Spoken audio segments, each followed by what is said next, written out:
এক সুন্দর গ্রামের পাশে ছিল এক ঘন সবুজ বাগান। সেই বাগানে বাস করত একটি বুদ্ধিমান কাক আর একটি রঙিন টিয়া। কাকের নাম ছিল কালু আর টিয়ার নাম ছিল মিঠু। কালু ছিল খুব চঞ্চল আর মিঠু ছিল মিষ্টি স্বভাবের, কথা বলতে খুব পছন্দ করত। প্রতিদিন সকালেই তারা দুজনে একসাথে বাগানে বের হতো, ফুলের মধু খুঁজত আর গাছের ফল খেত। একদিন বাগানের মালিক বাগানে নতুন এক ফলের গাছ লাগাল। সেই গাছের ফল ছিল খুব মিষ্টি আর রঙিন। মিঠু গাছের ওপর থেকে ফল দেখে খুবই খুশি হয়ে বলল, ওহ, কত সুন্দর ফল, আমি একটু খেতে চাই। কিন্তু কালু মুচকি হেসে বলল, ধীরে ধীরে মিঠু, আগে দেখি এই ফল নিরাপদ কিনা।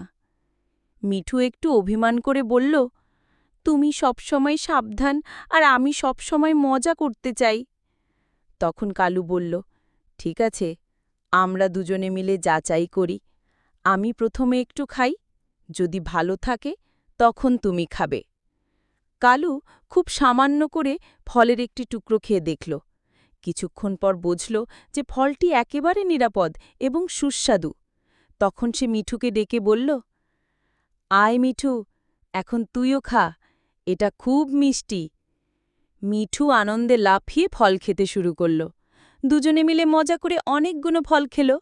এরপর তারা বিশ্রাম নিতে গাছের ছায়ায় বসে পড়ল।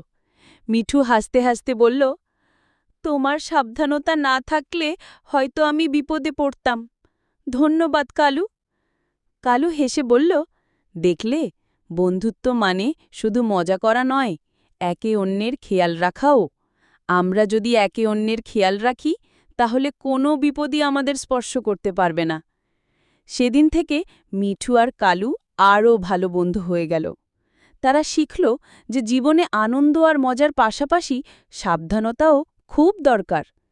সন্ধ্যায় সূর্য ডুবে যেতে থাকলে তারা একসাথে নিড়ে ফিরে গেল।